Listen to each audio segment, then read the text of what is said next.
This is Abe Friedhanser from cinemadailyus.com, and I'm thrilled to be speaking with James Camali and Alyssa Sutherland about the mental state. How are you both doing today?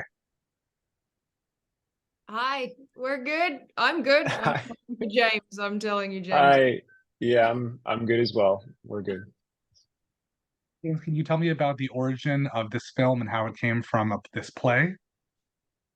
Yeah, sure. So I think it's always tough to talk about the origin without kind of giving too much away, but feel kind of comfortable and necessary to do that. Like I grew up in a post-Columbine world, kind of growing up doing these strange things as a middle schooler and high schooler of like lockdown drills and rehearsing exit strategies and always having that vague paranoia kind of sit behind our regular school day. And um, as I was coming into a young adult, the Sandy Hook incident happened back in 2012, and that was something that just like really sat with me and resonated with me. And I started to have an idea to want to tell a story about teenage mental health and kind of covering school and mass shootings in a way that I felt like news media wasn't necessarily doing with the same sort of empathy and scope to understand these situations, not to generalize it, but to just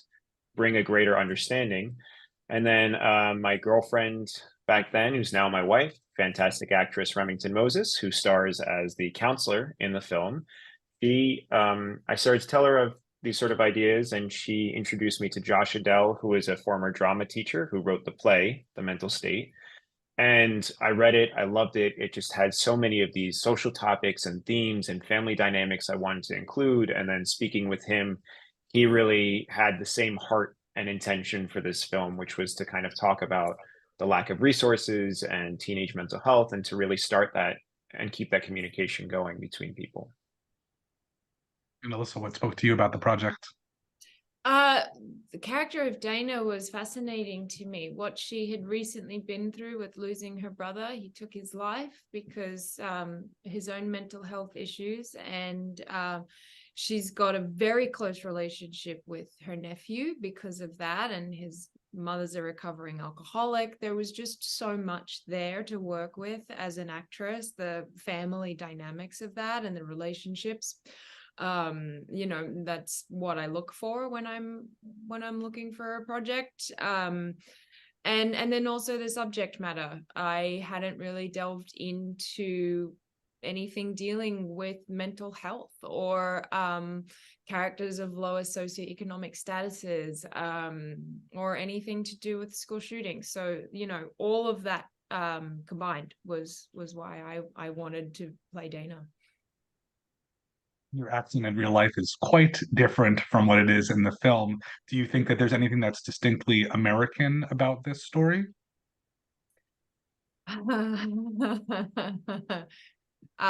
Yeah, I do think there are things that are distinctly American about the story. I think there is an epidemic of a mental health crisis amongst teens right now here. I think resources are very hard to access. And I also think there is an issue with shootings in this country. Yeah. Do you have anything to add? Yeah, I mean, I think for me, I'm really drawn to stories that try to talk about America in ways that America doesn't often talk about itself. So this was one of them. And I think school and mass shootings is not really something that happens in many other countries. There's a lot of other um, really tragic things that happens in other countries, but this is something that almost feels like we're unnecessarily letting happen more and more. Not to say that I try to necessarily give any sort of um, solution, but to just kind of continue the conversation of, you know, why is this happening? So, yeah, I think that's a distinctly American thing, unfortunately. You've also been on the festival circuit for a while with the film, and unfortunately, that means that over the course of touring with it, more shootings have happened since you finished the film and since showing the film. Has that affected any, you know, your opinion of the film or the way that it's screened with different audiences? No, I mean, I don't think it really affects opinions. In fact, one of the places we got to screen in was a very small but amazing festival, River's Edge Festival in Paducah, Kentucky. Just outside of Paducah back in 2018 was a pretty serious school shooting that happened there. So that was really, it's such a sensitive subject matter, so it's hard to find the right wording, but it was, it was simply just kind of great to see the community want to come see a film about this and feel like the film kind of respected their community to a degree where they were still having the conversations afterwards. So, and throughout the festival circuit, we had a lot of great Q&As where people were sharing their experiences and stories that were either touched by mental health, a lack of resources, perhaps gun violence, some even, I've met people that were involved in school shootings, either as students or family members too. So, I've been very, very fortunate that audiences have responded positively as well as they could to this sort of subject matter. And another aspect of the film, which is involved with your character, Alyssa, is the police involvement in all of this, which I think there's a lot, not necessarily a great public perception of police in the United States right now in a lot of ways, but that doesn't really come into play in this film. Was that a consideration at all in terms of how, the people's relationship with law enforcement is evolving? Did that come into your performance at all? Not as much because we filmed prior to everything that happened with George Floyd. So no, it didn't, just straight up. Yeah, I'll say that I didn't quite think about that. I was really focusing on Dana and her relationship with Andy and Ange, and what that meant for her, and the loss of her brother, and the grief that she has, and her own guilt, and just wrestling with, was there something that I could have done to have saved my brother, and then that question sort of playing out in real time when it came to Andy. Were there any scenes that were particularly difficult to shoot? Absolutely, yes. Yes, very difficult. Is it a spoiler if I talk about the end of the film? I'm not sure what I'm. I think maybe you could just Probably say the best end of the to. film. The end of the film. Yeah. Okay, well done. Yeah. The end of the film was very difficult. You think that there are particular people that this film will speak to who should seek it out, aside from just everyone? Uh, yeah, I mean, I don't want to, it could be sort of triggering for some people who have close relationships to stories like this. But I've also seen a lot of people who have had close relationships to stories like this who have were, in some ways kind of happy to see it on screen that people are trying to talk about this in this way. So it's hard to like pinpoint a certain person to go out and seek this, but I kind of hope, as with any film and story, you hope as many people do, but more so to try to help continue that conversation around these sort of topics. And similarly, have you had any pushback to people who didn't think that this should be made into a film, who haven't seen it and think it sensationalizes something before they actually take the time to sit down and engage with it? Yes, with myself. I think like constantly throughout the filmmaking process, I had wondered if this was a story that, should be told.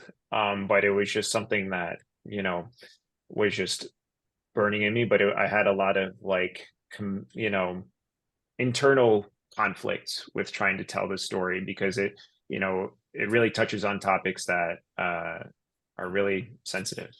But once it came out and people have seen it, nobody's really pushed back on it because I think the actors and all of my fellow collaborators throughout the process did a fantastic job of trying to bring a lot of empathy and compassion to this piece. I agree. And I know, Alyssa, it's also been a busy year for you. And I say that because I think this was probably filmed long before Evil Dead Rise, but that's something that a totally different kind of thing. How does it feel to be doing these, having these two projects sort of back to back for audiences at least?